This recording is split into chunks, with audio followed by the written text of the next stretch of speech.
Good morning again, everyone. It's great to see all your faces. I'm getting these wonderful good morning messages. Good morning to everyone. It's nice to see you all. I hope you are all resting well. I know some people can stay away from the news, some people can't. So I hope you're all taking time to rest while we await the results of this national election. Again, welcome. This is our November 2020 community breakfast. The Yale Office of New Haven Affairs hosts these breakfasts every month during the academic year. And this is a way for you, our community, both on campus and throughout New Haven, to learn more about what's going on at Yale University, to introduce you to some powerful people here on campus, and to make you more aware of all the great resources that are available here on campus for you. Of course, now most of it is virtual. I just have a few announcements before we get started. So as I mentioned, most of what we're doing now is virtual, and there are quite a few things that I want to make sure you avail yourselves of. One is the Latino Iberian Film Festival is coming up. It's starting on the 9th. I'm going to share my screen here. This has been going on since the 90s, I believe. It's, as I mentioned, it'll start November 9th. It's going through the 15th. It is free. They're showing, it's a film series that was established here on campus, and it promotes cultural awareness, mutual understanding, and unity people of divergent backgrounds. So I'm going to put this link in the chat box so that you can go online, learn more about the series this year, and also to pre-register, because that is encouraged. I also want to, again, remind you that the Yale Community for New Haven Fund was created by Yale University in April in response to the pandemic.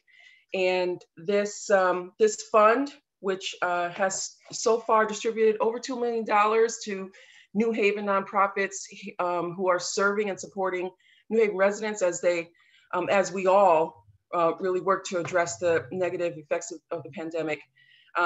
The funds are still available for nonprofits. I encourage you to help me spread the word about the Yale Community for New Haven Fund and the availability of the funds.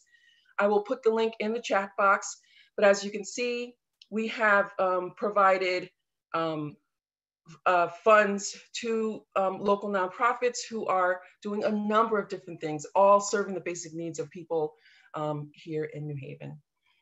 And last, but certainly not least, I want to remind you that the Yale New Haven Hiring Initiative is going strong, still spreading the word, meeting with people.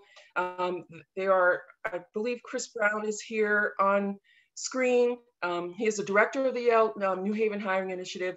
This is really an initiative that is aimed at hiring New Haven residents, and mostly from neighborhoods of need. But there's tons of information on the New Haven Hiring Initiative website. You can search for jobs here, and also sign up for their newsletter, which goes out once a month and is absolutely beautiful and full of information. So I will put that in the description box as well. So that is it. So we will get started with our speaker this morning. Dr. Thomas Easley has spent most of his career as a diversity professional and a forester. As a diversity professional, he is focused on the recruitment and retention of diverse talent in natural resource disciplines. As a forester, he has worked with landowners and citizens on land management and stewardship. Through his service and research, he has helped develop pathways for students of color going into natural resources. Dr. Easley served as Diversity Director of the College of Natural Resources at NC State University, where he taught courses, advised students, and supported faculty and staff on programming, ensuring they are inclusive to all populations.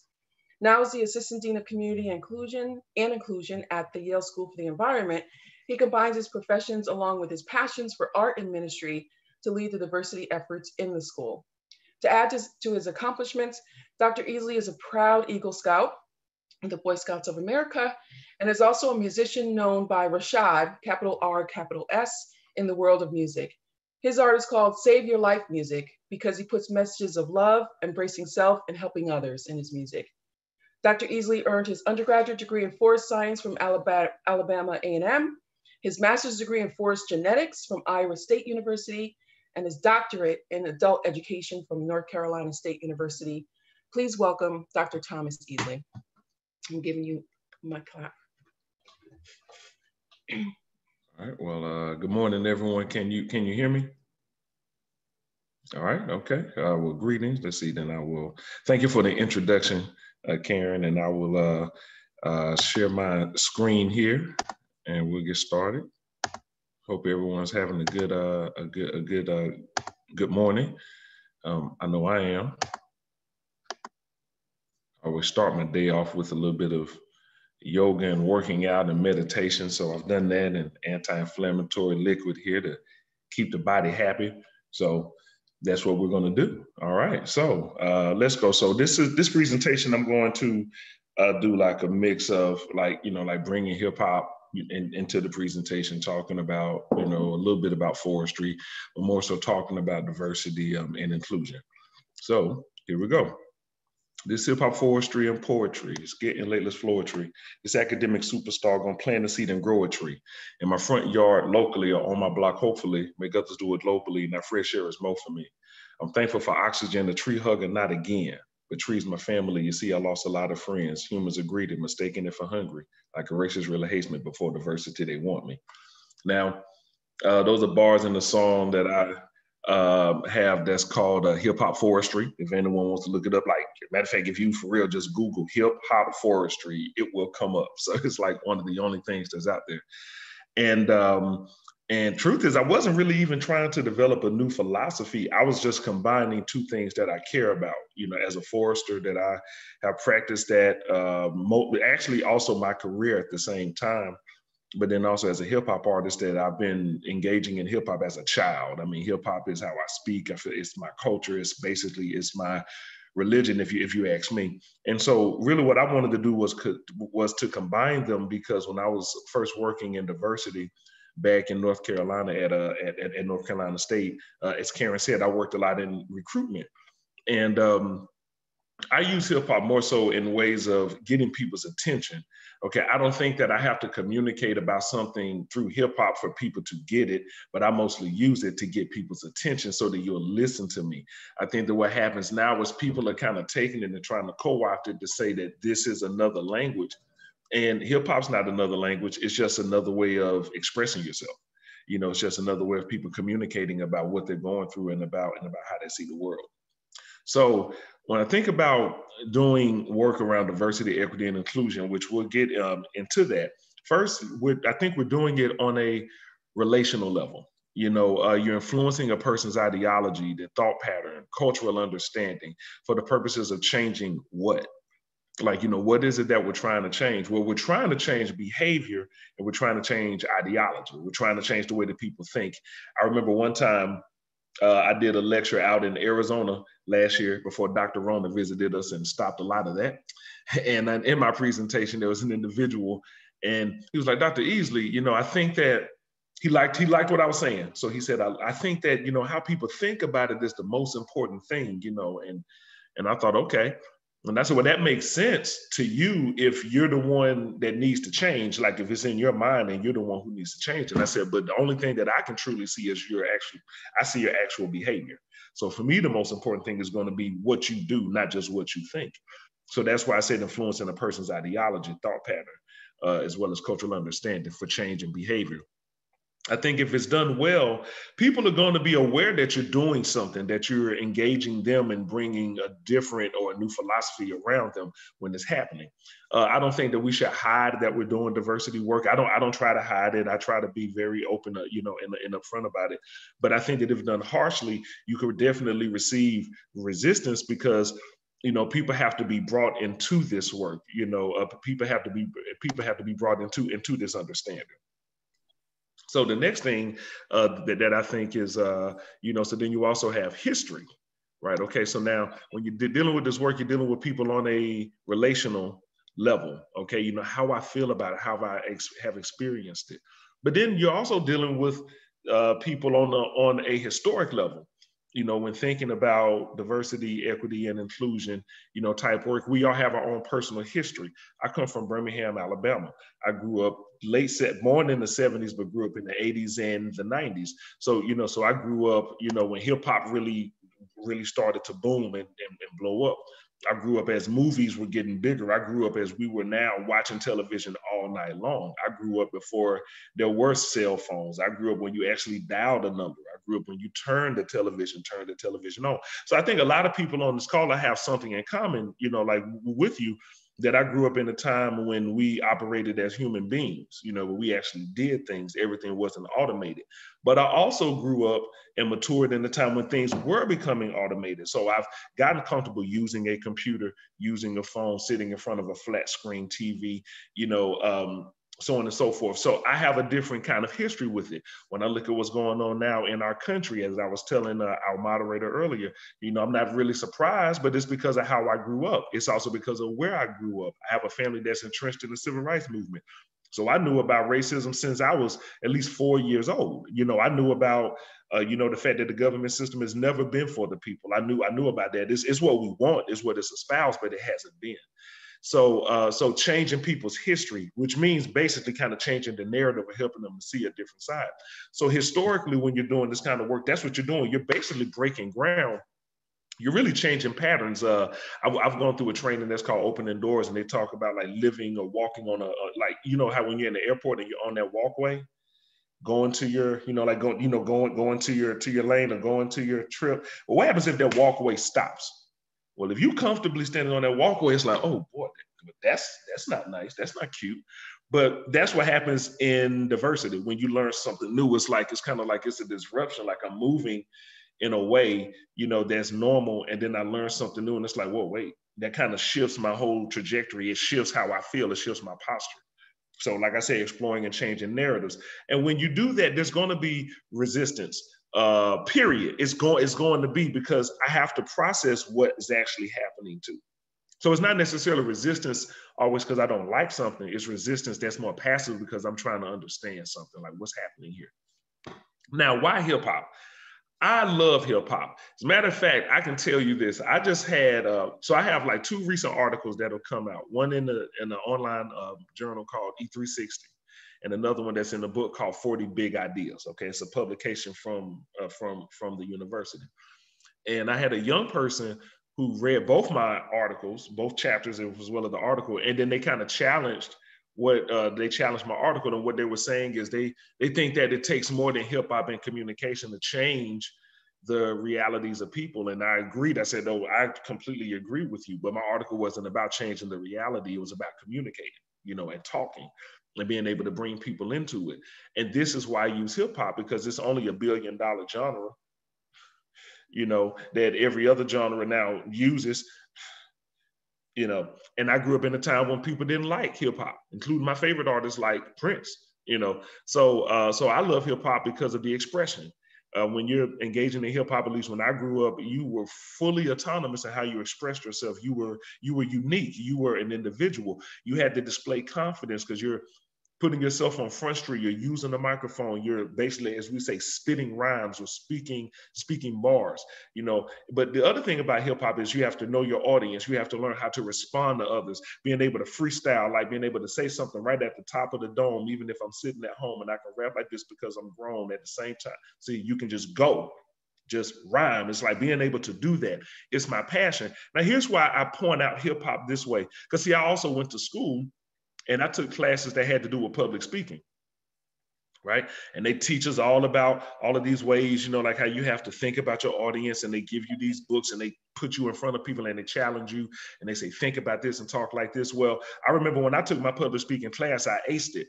But I aced it because I was a hip hop artist. I had already been in front of people who would boo you if you sucked. Being in front of people who would tell you if you were whack. Like they're like, hey man, you need to go on and, exit left. Like it's basically like the Apollo stage everywhere you go. So I didn't need a class. And I bring that up because I think that's the thing about what is education and how do people learn. See, and if we think that people can only learn in situations like school or universities was sadly mistaken. And I don't think anyone on this call actually believe this, because if you're from the community, you learn everywhere and every way. And if you're Black in particular, we teach and learn in everything that we do because it's in our body. And so, why forestry? Why forestry? Like, what is it about forestry? And for me, forestry, it's a discipline. It's something that I went to school and I majored in, and I studied. It's really the art of cultivating the forest for making products like wood, products like paper, products like pencils, different things like that. So, so all kind of products. I have a pen that's made out of wood just sitting here. Everything to the wood floors that I'm sitting on, to a wood house. So wood is in everything, even the clothes that you wear. I love doing crossword puzzles, paper. So, so if we had a paperless society, that's like without toilet tissue, a lot of us would probably be nasty. So a lot of us don't even realize that forestry is really a big part of what we do, okay? Regardless if you've never heard of it, it's a big part of what you do. It's a part of your life. I took a different pathway and not a pipeline, became a disciple of a discipline that's unheard by Blacks, Latinos, indigenous populations whose ancestry starts back before land domination, before emancipation, before cutting down trees, before PTSD when blue and red lights behind me. For life was so hard, I had to do some things. From concrete to floodplains, you can see our blood stains. We treated the soil that gave and still gives life. My vitamin D was not deficient because I was outside. Now, let me admit something to you all, and I'm going to speak to Karen directly. The more I do this presentation, certain things start to stand out more. When I used to do this presentation, the first rap is what caught my attention. I was always like, yeah, pay attention to that first thing I said. But really, this is the now one that makes sense, okay? I took a different pathway and not a pipeline. I majored in forestry. I didn't major in education. That's no disrespect because my mom is an educator and my doctorate is in education. But when I was going to school, that's what a lot of us did. You majored in education. You probably went to law school, tried to go to law school, go into the medical field, right? Because we go into what we know. And if you think about kids today, let's just think about shows in the early 2000s. Why do people love the medical industry? Well, there were shows like ER and Grey's Anatomy. So it's being pushed in your face. When I was a kid, it was saying elsewhere. Why do people go into law? You got shows like Law and Order, where it shows you how law doesn't work, and then it shows you the life how it does work at the same time. So people are confronted with these shows, right? And when you look at even sci-fi films, the Avengers, Tony Stark, right? Engineers, like people are so smart, but no one talks. I don't see movies that are made about forestry. So that's why I said I took a different pathway, not a pipeline. Pipelines hurt my community if you're indigenous in particular, running pipelines through your community. So I don't want to use that language. I took a different pathway, not a pipeline. Became a disciple of a discipline that's unheard by Blacks, Latinos, indigenous populations. When I was growing up, my grandparents didn't know about forestry, even though they understood how to manage a forest. They would have never called it that. Whose ancestry starts back before land domination, which means that there's a history that we have, there's a knowledge that we have that was set aside. That's why I said before land's domination, meaning before Turtle Island, which is what you would call this if you were indigenous American, was stolen. Before emancipation, before cutting down trees. I don't give Abe Lincoln too much credit, but that's my own personal opinion. We're not going to get too political here because we at Yale. But anyway, before emancipation, before cutting down trees, meaning before we needed a law that acknowledged that I'm human, when people just were human. Before cutting down trees, before there was a practice where we were cutting down so many trees that it shifted the land use and it shifted how the land looked. Before PTSD, when blue and red lights behind me, I have PTSD.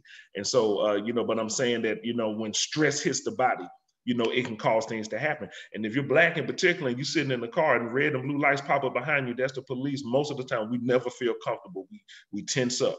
And many times it's probably because, you haven't done anything and you're like, why is this happening? Okay.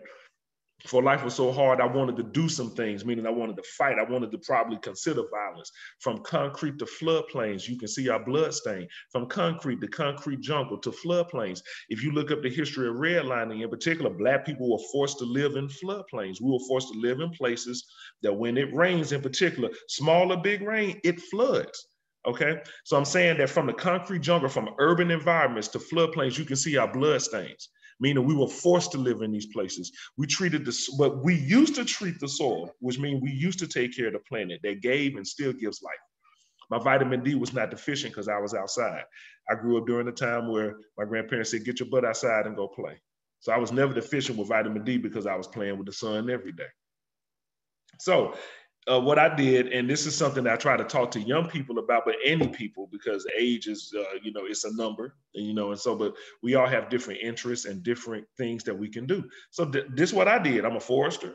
I am an artist. I'm an entrepreneur. I just combined all of it, and made something work for myself. Now back to diversity. So now what is it? This is what I love about diversity. If you ask people what it is, you're going to get all kind of answers. A bunch of cultures, a bunch of different languages, a bunch of people being able to think differently, a bunch of races and representation. For me, the word only means difference. That's all it means. It just means difference.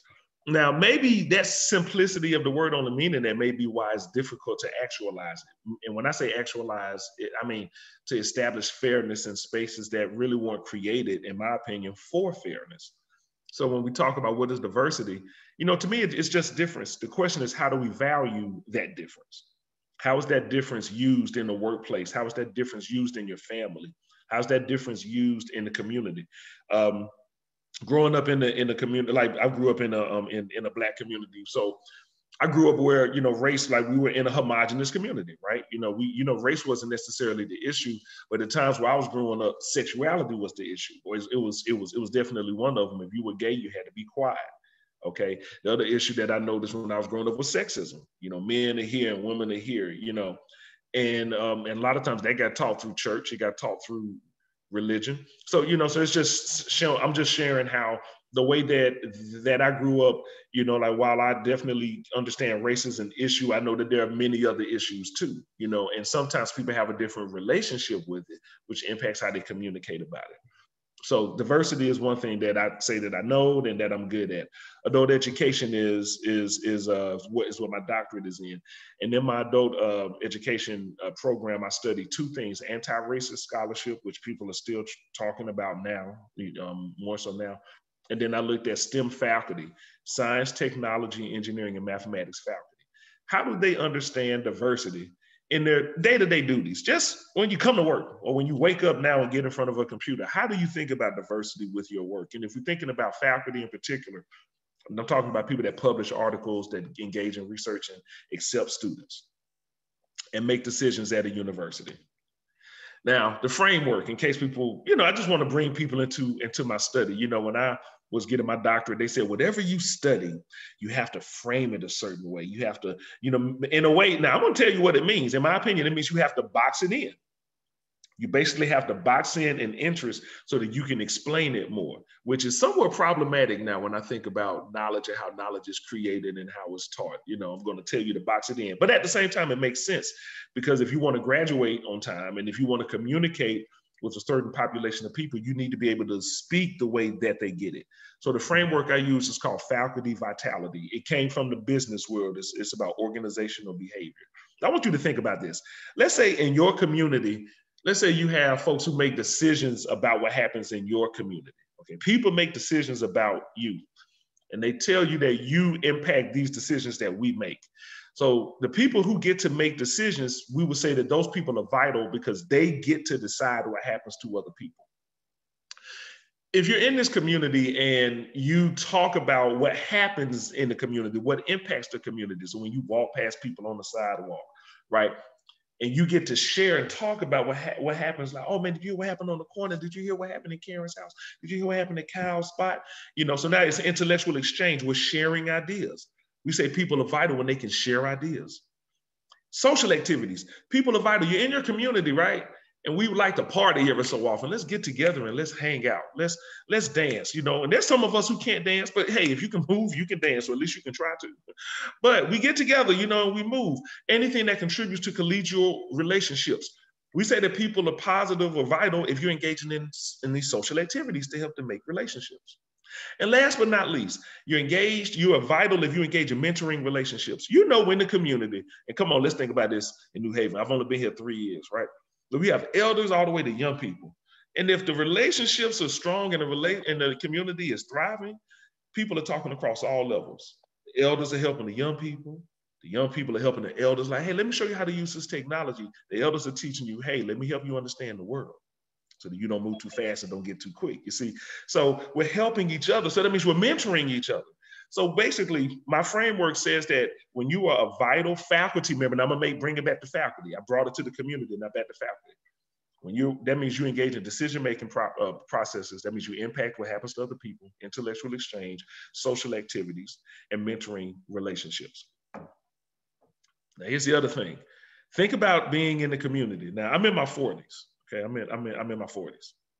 And I'm drinking this anti-inflammatory liquid. Now, when I was growing up, my grandmother and grandfather used to drink coffee every morning. They would get up and drink coffee, drink something warm. And I would sit there as a kid and watch them drink it and wanted to get some, but I'm glad that they didn't let me get it because I would have been bouncing off the walls. Now I understand, you know, and no, boy, you can't have none of this. Drink that water or drink that juice. That juice has sugar in it. God rest their souls, because that sugar still got me hyped. But the point is, I'm sitting at the table with these beautiful people whom I still miss to this day. And now I drink something warm every day. So what I'm saying is that we're all socialized to do what we do. We learn by watching other people. We learn by seeing what people do. So I watched my grandparents, may they rest in power. I was socialized to drink something warm. I just realized that coffee isn't healthy, actually. And so I drink water. I drink warm water, right? So I figured something out as I've gotten older. I drink warm water, something that doesn't have sugar in it. And so socialization is a process by which a person learns the values, norms, and required behaviors which permit them to participate as a member of the organization. Okay, member in the community, member as a faculty member. Socialization is a process by which individuals acquire attitudes, beliefs, values, skills needed to participate in that social life.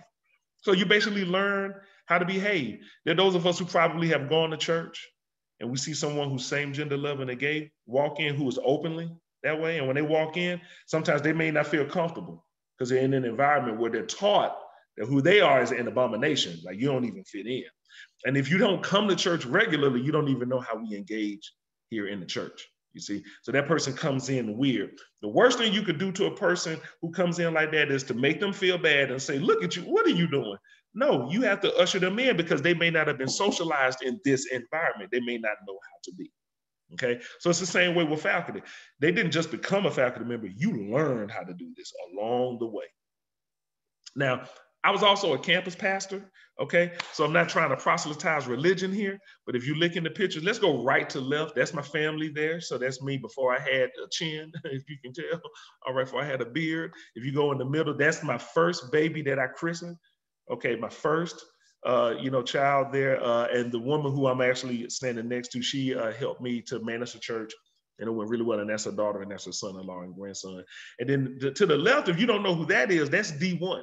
That's one of the most known, famous celebrity hip hop artists. He came to our church, okay, and performed for us and actually did the show. And he's still doing his thing now. He's from New Orleans, Louisiana. So look him up, D1. All right, positive brother. But why do I mention ministry? Because my history and my culture tells me you use everything to help you understand everything. So ministry helps me engage with people. When I was teaching in church, I saw the brokenness of people. And I don't mean that in a bad way. We all probably are broken, but we're all beautiful too. Sometimes when people are broken and they're hurt, they don't see the beauty because it's kind of like they just want the pain to stop. So I saw the brokenness of people. So I would try to speak to the joy and speak to the healing. I saw the dissension between people with the same belief system. When you think about what's going on in the country now, don't be surprised. I've seen people fight in church. We say we're here for the same reason. Why don't we think we'll fight in this country? I saw the unawareness of people to who they really were. I tell people, you can find who people really are when things get bad. So a lot of times people are walking in this unawareness.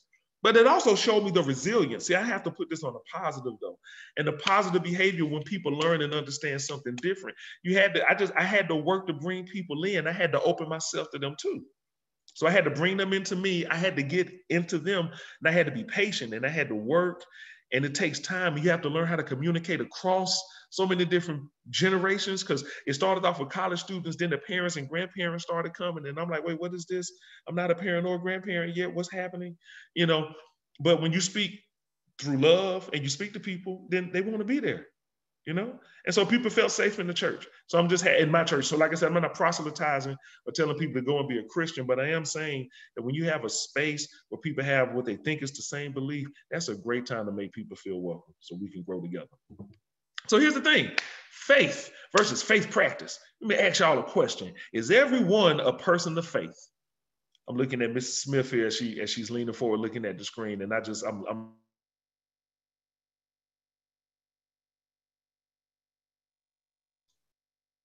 Oh, you know what, Dr. Easley, you have to unmute yourself. I'm sorry. Okay, somehow I got muted. All right, but I just wanted to greet Miss Smith and thank you so much for leaning forward, Queen. Is everyone a person of faith? I didn't say if it's everyone of religion, a religious practice, I said person of faith. It is my opinion that everyone is a person of faith.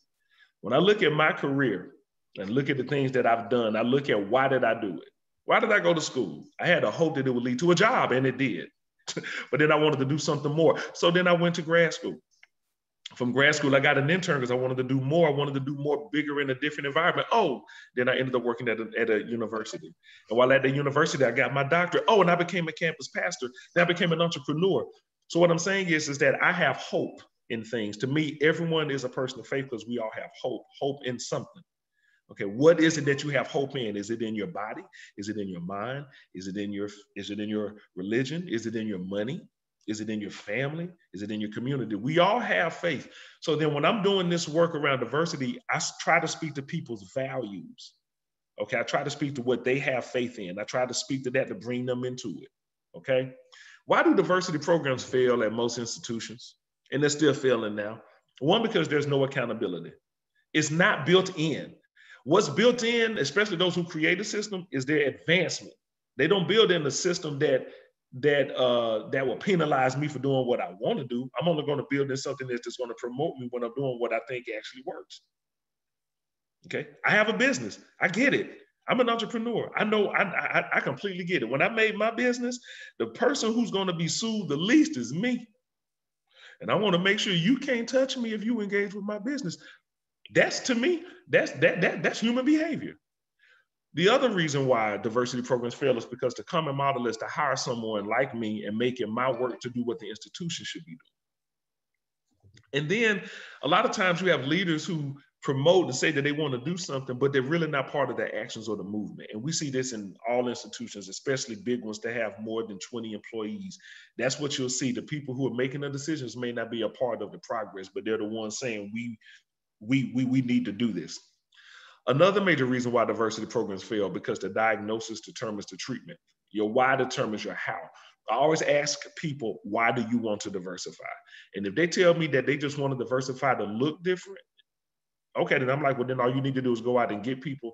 Sound good. It's just like building a relationship, right? You know, and in particular, women or cisgender women can say this, you know, especially in heterosexual relationship. He sounds right. He sounds good. Along the way, you learn what's really real. So it's the same way when it comes to work relationships. You sound good coming in the door. Then when I get there, the thing that you welcome me in for, now I have to silence it because it doesn't work to be here. So that's why I tell people, if you really want to do this diversity work, you really need to analyze why you want to do it. The other reason why it's really hard is because you can't solve a problem until you realize you're part of the problem that you're trying to solve. If you've been in a place for 10 to 20 years and you're the leader, let me say that, and you're the leader, you run it, and diversity is a problem there, then that means more likely you're part of the problem. Okay, you may want it to work, but you have to understand that you're part of the problem because that means that you're promoting something that is probably pushing against it actually happening. And as some will probably say, you know, that means maybe part of your job is the issue. So here's my minority report about what's going on with the poor. No clean water, got liquor stores. No banks get housing, can't afford. Got drugs, got guns, got more. Dope boys, no books, gym floors. Dead pool, can't swim, lead in my pores. Contaminated, mentally challenged, I'm sore. Get scholarships, but my body earns scores. I want to use my mind and explore. A cricket cop stand at my door. Say I resemble this dude that shot 4. I don't own a gun, but I am at war. Praying about who came after the 44th. President evidence there won't be no more. Black folk for a while, not expecting support. Now, this is one of my favorite bars. It's on the song. Thank you, Miss Smith. I appreciate that. It's on the song called All Eyes on We. kind of like dedicated to Tupac, All Eyes on Me. But in this verse, I'm really talking about what people are going through in the community that I came from. And I work with a lot of youth back in North Carolina and still now. And we would write together and we would talk about what we're living through. Just look at this. Here's my minority report. I don't like to use the word minority to describe me as a Black person because there's nothing minor about me and I'm a grown person. And if you look around the world, I'm like the majority. So there's nothing minor about me. Okay, so here's my minority report about what's going on with the poor. Now, then I look at poor neighborhoods, no clean water, got liquor stores. So what I'm saying is I'm setting up the, the irony. No clean water, but we got liquor stores. No banks, good housing, can't afford. Do you see that? But what do we have? Drugs, guns, and more. Dope boys, no books, gym floors. We have gyms, but where are the libraries and the museums? Deadpool can't swim, lead in my pores. Playing with the movie Deadpool, okay, comic book stuff, I'm a nerd. You got to deal with that one. But Deadpool can't swim, lead in my pores. A Deadpool, that means that lead is in my pores. If you have contaminated water and lead is there, that means it's in you. And if it's in you, after a while, at least 8 years, contaminated, mentally challenged, I'm sore. So then it impacts your mind. It impacts our cognitive abilities. But getting scholarships, but my body earns scores. Think about how many of our children play basketball and play football. We throw them into sports. Their body earns scores, but they're sore. I want to use my mind then to explore, right? But my mind is it's contaminated. But I sure know how to run that ball. But crooked, scared cops standing at my door. But then I got this crap that I got to deal with a judicial system that doesn't love me, telling me that I shot 4 people, but I don't even own a gun. But I am at war. So it's like, I don't even want to be at war, but I am at war. Praying about who came after the 44th. I wrote this years ago before Trump actually won. So this was like when Obama was still in office. We were like, who is coming? We didn't know. And then I say, president evidence, there won't be no more Black folk for a while. I mean, the Black folk as the president, not expecting support. I mean, I'm not expecting, like politicians to support me like that. But I do hope that my community will. This is what we're dealing with. So I ask again, why diversify? The diagnosis determines the treatment, the why determines the how. So I'm going to now bring this to a close so people can ask me questions if you like by giving you tips on it. But let me say this, because you might be like, well, why should we diversify? I think we need to diversify. I'm going to say it a different way than people are saying it. I'm going to say it. I think businesses and schools need to diversify so they can break the mediocrity that these companies actually do, that these schools actually have. I said it, break the mediocrity. If you have the same people there, the same kind of people who think the same way and feel the same way, you're a pretty boring damn crowd, to be honest with you. So you need to break that open. You need more people there. And I would say that if I was in an all-Black space and we needed to understand something different, Black folk, I would say that if I was in an all-Christian space and we needed to understand something different, if I was in an all-male space and we needed to say something different, in all heterosexual space, I would say that. An able-bodied space, people who can do everything, at least functionally, or what we see, I would say the same thing. So I think we need diversity to break it open so we can start to think better, think differently, and see the world in other ways so we can come up with better solutions, but so that we can also get outside of ourselves. Okay, some of us are so trapped in our head, we need to get into our body. And some of us are so trapped in our heart, we need to get into our heads. So here goes some tips for those who want to engage in this work. First, everyone needs to be involved at some point. I should add that, at some point. Maybe everyone can be involved in the jump, but everyone needs to be involved for us to see diversity and fairness permeate throughout an entire organization. You got to have a macro vision, but you can't be micromanaging. If you're the person that's leading and you're trying to keep your hand on the person who's doing the work, then you're going to hurt yourself, okay? Because you need to be able to trust them who are doing the work so they can move. As you think about diversity, it's not just about the people, it's about the policy. So we got to look at how we do what we do, because the policies determine what we do. If you think about it, whenever there's a discrepancy at work, if we can't talk about it, we can't get a mediator, the next thing we do is we go to what's on paper, right? So that means that we need to look at that. You need to mind your blind spots. And I want to say this to add another word, another term, awareness gaps. You know, some people may be, you know, triggered by the word blind or blind spots, because I don't want to minimize, you know, an actual medical condition, you know, but when thinking about driving and traffic, this is a term that we use when saying that we're driving and you can't see something. So I'm not trying to be offensive. You know, I just want to use a term that I think everyone can kind of understand. What you don't notice or willingly ignore can hurt someone, but that's what I'm talking about. Right? What I don't notice or willingly ignore. Diversity workshops, if people are going to do them, they need to be tied to goals at all levels, not just one little unit or not just one place. Remember, people are more than their jobs. At times, they probably have more skills than what they were hired to do. And that's been kind of like my reality everywhere that I work, right? You know, they bring me in to do this one thing and they realize, oh my God, Thomas can do this too. And then they try to get me to do that in addition to what I was brought there to do. And I was like, well, I can do that too with that money. Okay, thank you. Well, ask me to do that without paying me. All right, back to it. If the morale is low, spend your time reconnecting with your colleagues. Because you really waste time just trying to do new things if you're not making a relationship with people. Remember what I said, relational work. Steps for those that want change. Now, if you're the person that says, I want change, like I want to make this happen, I want to see it. The first thing I tell people is learn the organization. Learn it.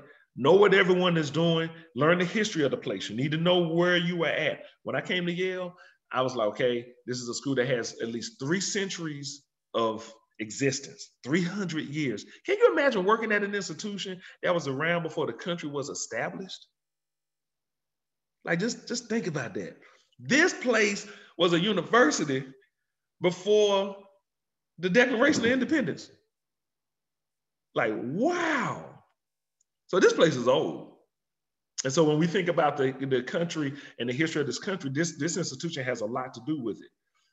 Develop your agenda and try to align it with the bottom line of the organization. See, that's what people kind of miss, I think. Even though, yes, organizations need to change, if you want to bring them along with you, you need to, like I said, speak to their values. You need to bring them with you. So you need to attach what you're doing to what's already happening. Create relationships in the organization and build allies. Build. Sometimes you have to help cultivate this. You have to encourage other people to come along with you. Everybody's not always ready. Put a time limit on whatever work you're doing that contributes to shifting the culture, because if you don't, you could burn out. You can get very exhausted, tired, and you won't take care of yourself. Learn the priorities of the organization. Learn what the leaders value. See, I know mostly in every organization I work in, they primarily value money. So if what you're talking about has nothing to do with money, I always tell people you need to figure out how to curtail that. We got to curtail this conversation. You got to get it around. If you really want people to have all buy-in, the word is buy. So know how to talk money. Be clear about your priorities. Don't try to control everything because you can't. Learn to speak others' language. Give voice to their values. I like to use emotional intelligence, which also means I like to use reciprocity and let that be the center of what I'm doing. Basically, like you see how when I was talking about my research, I tried to make it about community because I didn't want to assume that everyone, understands things that happen in the university or even care about that. It's not about challenging intelligence. It's about trying to speak to people's experience, So I was like, that's how I would want people to do with me. Bring me into what you're talking about. Help me understand that a little bit more. Don't just talk about it. You may not be that interesting. Oh, now that you brought me into it, now you're interested. So I'm going to close with some bars. Okay. I'm going to show you how what I said, when I said I wrote this, it wasn't about creating a philosophy. I was just trying to be a rapper. Because after everything that I said, and all the things that I tried to talk about, I still bring it back home to hip hop. Hip hop is still something I love. It still speaks to me, speaks my language. And I still try to represent it for the positives that it did for me. It saved my life. It's hip hop forestry. Forestry is the practice. Hip hop's the religion, both made by human, both imperfect, make a new tradition. It's hip hop forestry. Our trees are not a commodity. There are teachers showing us how to live on troubled land and live in harmony. It's hip hop forestry because both rose from the underground. One changed landscapes, the other changed the landscape of sound. It's hip hop forestry. We're not scared when people or bugs approach you. We don't worry about POs. We also worry about CO2. POs are parole officers. CO2, carbon dioxide. It's hip hop forestry. Emissions, we don't do carbon copies. We cross-pollinate culture and we respect our water and bodies, which means we don't try to copy each other. We shouldn't, at least. We should be unique. And we cross-pollinate. When we cross culture, that's when things get better, just like bodies of water coming together. This forestry hip hop. We all related. We respect forms of life. You can't treat me worse than a pet. Something about that ain't right. When I look at people who love dogs more than people, I'm like, wow, you need to rule something and run something that bad that you can't just respect me. It's forestry hip hop in different forms. We dialogue and debate. In forestry hip hop, you can't own what you didn't create. Think about that. So when we talk about owning land and owning people, I'm like, you didn't create that. How can you own it? In forestry hip hop, respect life, because life is the value, not money. Money pays for what's actually valuable. So life is the value. The person is the value. We listen, then discuss, problem solve, then we add you. So we're going to figure this out. We're going to work this out together, and then we're going to bring you in. Why? Because I respect your life. I respect you as a person. This forestry hip hop, inclusion is retribution, not just seeking solutions. See, when people try to make this about business, it's not just about that. In food, water, and religion, we remove pollution because there's impurities in all of it. Just for hip hop, every complexion is worthy of protection, meaning everybody deserves to be protected. Care for the land and the people. That's true progression. Care for both. This for hip hop, it started in New York, now it hits the planet, meaning hip hop is everywhere. In Carolina, North Carolina is where forestry was first practiced. Carolina with forestry, land is not just to be managed. It's to be respected because we all been neglected. Two communities come together in one body, now let's protect it. And what I'm saying is we've all experienced pain, which means we all know what it is to hurt, which means we all need to come together. From Bulldog to Bulldog, I went to Alabama A&M. Bulldog for me, that's my Bulldog.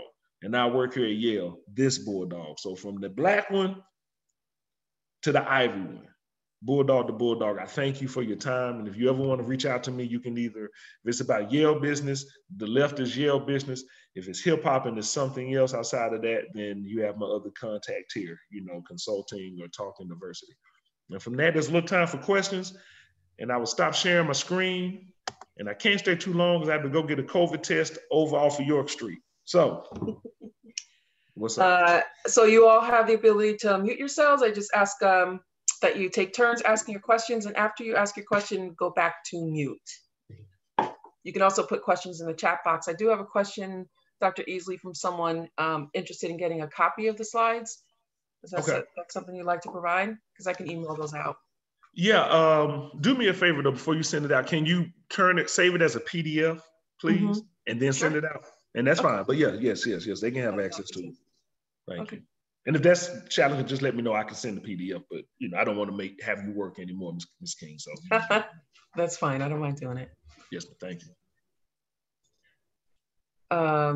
And someone asked if a recording will be available. Yes, once I trim it, I do send that out as well. Questions for me? Hi, yeah, I have a question. I want to go back long before the diversity in terms of how people conduct themselves. I want to go back to socialization because I really do feel that one of the problems is that in socialization, when you're telling a child that everything he ever learned and everyone he ever loved was wrong. And that creates hostility. And from there, then they're not going to be looking at diversity. They're going to be looking at defending what they, what their lives are, because you're telling them that their loved ones are people who are wrong. So my problem with all the diversity is you need to start with socialization and include them there, but not tell them that that their loved ones were wrong, but say maybe they could have done it in another way. And if they had done it, show them that there were options or different choices, and perhaps there would be different outcomes instead of teaching the negativism, I guess is all I'm trying to say. Thank you. Oh, Ms. Shaw, well, I want to say thank you for that. I mean, you just added eloquently better weight to my point. So thank you, but see, this what having genius on the line can help make what you remember when I was talking about speaking, values and speaking to people's values.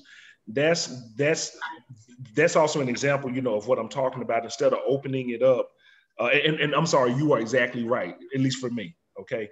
Opening it up, bringing them into the discussion. You see, bring them in. And then once they're in, and then I love how you said it, you said, show them that there were other ways, like that, like there were other ways of living. There were other ways of practice. There were other ways of experiencing the world. So, you say that so that people will feel more, even if not more comfortable, so that they will understand that is the truth. That is the truth, that there were other ways of being. Now, I think that, but I will say this, I think that there are those who take this knowledge and who are able to communicate in a way at times that does go straight to the heart and mind at the same time, where they probably could say that. And I think, though, if they're able to do it, in a way that doesn't discourage people, but just helps them to realize, like this is an existential problem we need to get to. There were some things that were wrong. It's led to people being hurt. We need to make a change. And I do think that there are times when when you probably have to speak, in a certain way. But here again, I agree with you. You got to speak to the experiences of people, to speak to their hearts, to get them over with you, and ministry taught me that, but you just did too. Thank you. Thank you. I have more of a comment than a question. First of all, as a fan of hip hop, I appreciate you connecting hip hop and environmental work. When I was finishing up my last year of school, I got to hear Professor Chris Emden, who does work around hip hop and STEM. Mm-hmm. And he basically kind of used the cipher as a way to like break his classes down into smaller sections. So like a class of like 24 students, instead of, trying to teach all 24, do 4 ciphers of 6. Mm-hmm. And so he was like, all right, like, who knows what a cipher is? Exactly. Like, it was crazy. 8 hands exactly went up. And he's like, everybody come on stage. And he, like, we just naturally, like, instinctually formed a circle. And it was like, yo, his point was like, it's not only like music exchange, but like the exchange of knowledge. And to your comments about like like having the confidence to go in the cipher, having the confidence to go up stage. I remember there's a point in hip hop when Lil Wayne was calling himself the best rapper alive. And people thought he what? And people thought he was, and some people thought he wasn't. But it was like, like, let me put out my rap to try and beat this guy. Like, let me hop on a song with this guy. Let me send this dude a beat to really, like, see if he's about what he's about. And like, I just appreciate the level. And I guess that kind of leads me to like people who want to kind of make their mark, get their foot in the door in these spaces. Like, you kind of have to not lie to yourself, but convince yourself that like you're a little bit bigger than you are, because, if you talk a good game, you're like, you know what? I might could do this. Like, this might could happen. And I just appreciate like you recognizing that and using it as like a pillar of what you do. No, I appreciate that. To add to that, to whoever did, the professor who did that, I like that, the cipher. Then I take it to knowledge of self, and then get into explaining what the circle actually is, and, learning the, 360 degrees, and, and really bringing people, like into that. I mean, and then that goes into Clarence 13X, and then that goes into the Nation of Islam. So there's so many other ways that hip hop goes into other parts, others. And then the whole confidence thing, being able to speak something. T.I. called himself the king. Mm-hmm. And then people started calling him king, like Jay-Z called himself Hove, oh God. And so it's really interesting that we live in a culture of, in a lot of ways, it's more like declaration. And then if you repeat it, people just gravitate and then they latch on to it. So I appreciate you for pointing that out. Kevin Merriman shared a quote in the chat box from Maya Angelou: do the best you can until you know better. Then when you know better, do better. Yeah. I always tell people the definition of trifling is to know better but not do better. And I always tell people not to do it. Matter of fact, there's so many words that people run. Incompetent people, they're so afraid of those words. But I'm like, if I don't know something, then what am I? You know, and they don't want to deal with it. And I'm like, well, hey, you know, maybe that's why people are making the mistakes, because of their ignorance, you know. But people, they don't want to deal with that. So yeah. So I use those words. But in my community, you know, you was like, do not be trifling. We cut it off, and then you put that attitude with it. But if you just look it up, boom, you know, it's you know, like it's exactly, you know, what it is. So. Quarterly shared, the healthiest forest is a diverse forest. Thank you for that comment, Quarterly. And then we have one more. We have time for one more question. Mm-hmm. If anyone has it. Well, comment. I don't want to hog the floor, but hip hop. When hip hop started out, I could never understand what they were saying, because it's such a different cadence to what you're used to. So when you're in your 50s and 60s and you're looking back saying, what is this mess? And so you just close your mind to it until that daggone musical Hamilton came out. I go to the public theater. Or say used to go, since, you know, with the sheltering in, he can't go anywhere. Yes, but and they had Hamilton, and so the reviews were really good. And I said, hip hop, I am not even thinking about it. Then it went to Broadway, and I said, well, maybe I better investigate it. I was never so impressed in all my life. Mm-hmm. And I could understand the words. You see, that's the problem, because to me, hip hop was something you were saying things so quickly that, you know, I couldn't grasp it. And I'm sure a lot of people in my age group, you know, felt the same way. So now I can listen to you. Still can't understand everything you're saying, but try and catch the words. So, you know, we need a lesson in hip hop. Yeah. Well, you know, it's Michelle, I think it's you know, it's also practice, doing and practice. And so let me say it again, you were right. But I think it's practice and doing. Like when I first, like the first song I learned was Wild Wild West by Kumo D. I was a kid, you know, and I was like, wow.